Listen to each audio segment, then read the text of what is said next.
দর্শক কেমন আছেন? চলে আসলাম এইমাত্র আগামীকালকে 12ই জানুয়ারি 2026 সোমবার খুবই গুরুত্বপূর্ণ শীত মৌসুমি তীব্র শত্রুর ঘন কুয়াশা তাপপ্রবাহ এবং আবহাওয়ার খবর নিয়ে দর্শক বিভিন্ন অঞ্চলে দেখা মিলছে ঘন কুয়াশা এবং তীব্র শত্রুপ্রবাহ। এদিকে আবহাওয়াবিদদের দেওয়া আগামী 24 ঘন্টার আবহাওয়ার পূর্বাভাস অনুযায়ী আবহাওয়ার কোনো পরিবর্তনের সম্ভাবনা নেই এমনটাই জানা যাচ্ছে। তো প্রিয় দর্শক, আজকে ভিডিওতে জানিয়ে দেবো আগামীকাল 12ই জানুয়ারি 2026 সোমবার 24 ঘন্টার আবহাওয়ার পূর্বাভাসে কি জানিয়েছে আবহাওয়া দপ্তর।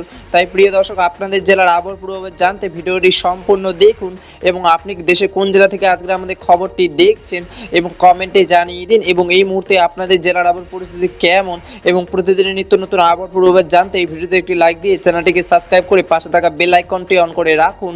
এবার জেনে নিই এক নজরে দর্শক, এই মুহূর্তে আগামীকাল 12ই জানুয়ারি 2026 সোমবার সকাল 10টা থেকে পরবর্তী 24 ঘন্টা আবহাওয়ার পূর্বাভাসে আবহাওয়া দপ্তর জানিয়েছে অস্থায়ী আংশিক মেঘলা আকাশ ও বাংলাদেশে আবহাওয়া শুষ্ক থাকতে পারে এবং শেষ রাত থেকে সকাল পর্যন্ত দেশের নদী বন্দর এবং নিচু অঞ্চলগুলোতে কোথাও কোথাও হালকা থেকে মাঝারি ধরনের ঘন কুয়াশা পড়তে পারে এবং দেশের অন্যান্য সকল অঞ্চলগুলোতে কোথাও কোথাও হালকা কুয়াশা পড়তে পারে এবং সোমবার 24 ঘন্টা বাংলাদেশের দিন ও রাতের তাপমাত্রা প্রায় উপহিত থাকতে পারে এবং উত্তরে হিমালয় থেকে ঘন্টায় 8 থেকে 10 কিলোমিটার বেগে প্রভাবিত হচ্ছে শৈত্যপ্রবাহ কনকনে ঠান্ডা বাতাস।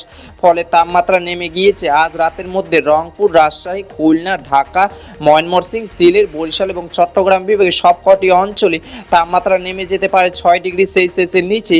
এদিকে ঢাকা, টাঙ্গাইল, ফরিদপুর, মাদারীপুর, কুড়িগ্রাম, নরসিংদী, নারায়ণগঞ্জ অঞ্চলগুলোতে সর্বনিম্ন তাপমাত্রা ছিল 9 থেকে 10 ডিগ্রি সেলসিয়াস।